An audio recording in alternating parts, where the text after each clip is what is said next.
खुलुमबाय नमस्कार आंनि मुङा मुस्रि सुसान्त नार्जारी दिनै आं नोंथांमोननो साफ्रोमबो लोगोफोरनो माखासे कम्पानिया मोनबेसे रोखोमनि थायो बेनि सोमोन्दै आङो दिनै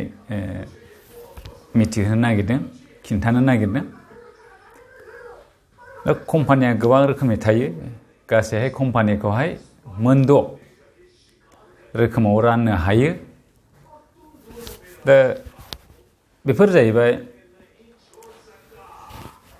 private limited company public limited company limited liability company one person company proprietorship company गासै मोनद' दा बे मिथिहोनो नागिरदों बेनो जाहैबाय private limited company private limited कम्पानियावहाय हारसिङै खालामनो हाया प्राइभेट लिमिटेड कम्पानिखौ सानै आरो मेक्सिमाम 15 डाइरेक्टरफोर लोगो नांनानै बा शेयार हल्डारफोर ज' लोगो नांनानै बे कम्पानिखौहाय खालामनो हायो नामा इउनिक जानांगौ माने एखे जानो मोना आलादा आलादा जानांगौ जेरैहाय रिलायन्स टाटा एयारटेल वडाफन बड़ा बिजनेस बेफोर कम्पानिफ्रा दंखायो बेनिखायनो नोङो बे एखे नामजोंहाय नोङो कम्पानिखौहाय नोंथांनि कम्पानिनि नामखौ दोननो हाया दा बे कम्पानिखौहाय मिनिस्ट्रि अफ कर्परेट एफेयार्सआव रेजिस्टार खालामनांगौ आरो राङा मिनिमाम 1 लाखजों नोङो बे कम्पानिखौ स्टार्ट खालामनो हायो इयारलि नोङो अडिट खालामनांगौ आरो बेजों लोगोसे माखासे कमप्लायन्सफोर दङ बेखौहाय खालामनांगौ सोरबा जुदि खालामनो लुबैबा आंखौ कन्टेक्ट खालामनो हागोन आं खालामनानै होनो हागोन बिनि उनावहाय नैथियाव फैदो public limited company public limited कम्पानिया खमावनो 7 सोद्रोमा जानांगौ आरो शेयार हल्डारफ्रा आनलिमिटेड माने गोबां मानसियानो बेहाय शेयार हल्डार जानो हायो बहायबो कम्पानि नामा इउनिक जानांगौ गुबुनजों गोरोबनो मोना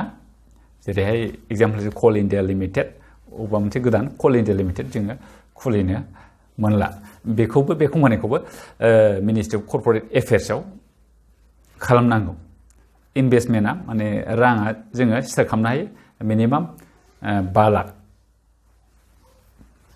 लाख नांथारगौ बे बिजनेसखौहाय स्टार्ट खालामनोबा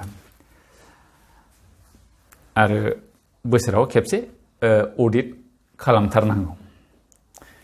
बिनि उनाव फैदो लिमिटेड लायबिलिटी कम्पानि बेवहाय लिमिटेड लायबिलिटी कम्पानियावहाय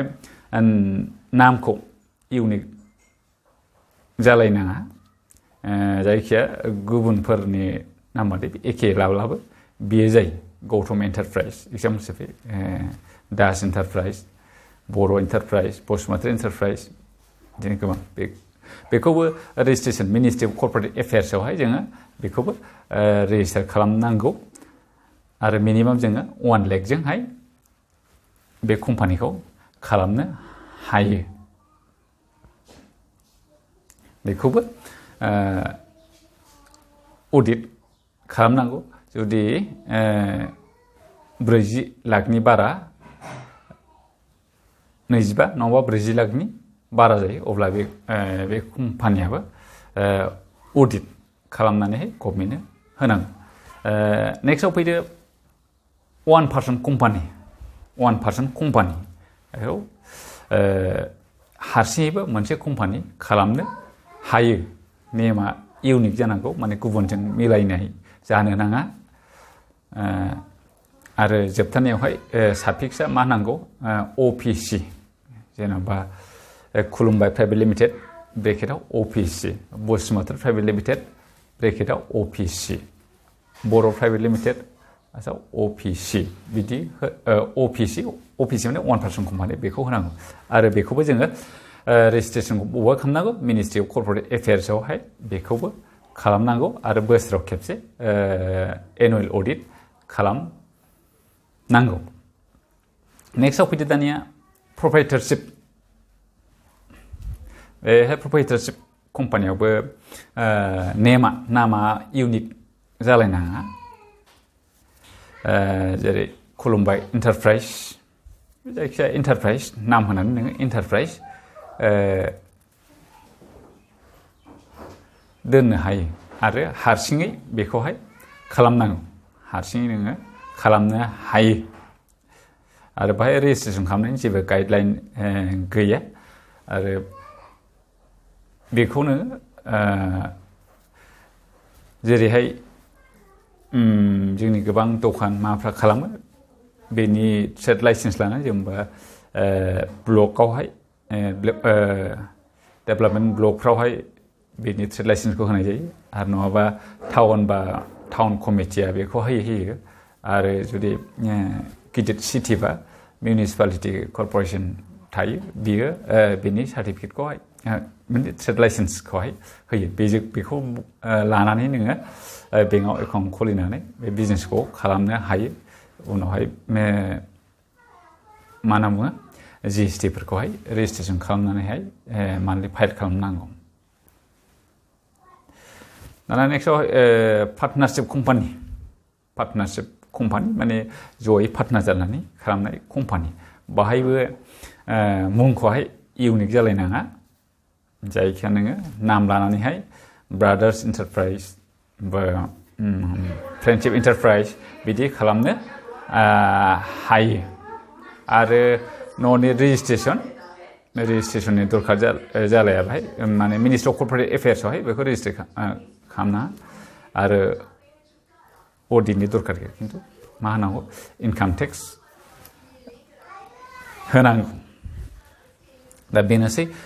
आरो नोंथांमोना जुदि लुबैयोबा आङो बैफोरनि सोमोन्दै डिटेल्सैहाय भिडिअ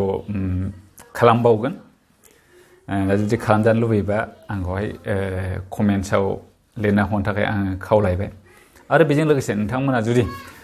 माबा मोनसे बिजनेस आइडिया दंब्ला आरो बिजनेस खालामनो गोसोब्ला बा मोनसे कम्पानि खालामनो गोसो जादोंब्ला आंखौ कन्टेक्ट खालामनो हागोन आङो बादा बिजनेसनि सासे बिजनेस कनसालटेन्टबो आरो नोंथाङा जुदि बिजनेस खालामखादोंबा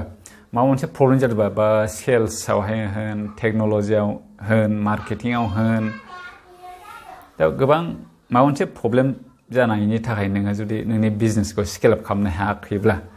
आंखौ कन्टेक्ट खालामनो हागोन आरो नोंथांमोना नोंनो ट्रेनिं लानो हागोन बेवहाय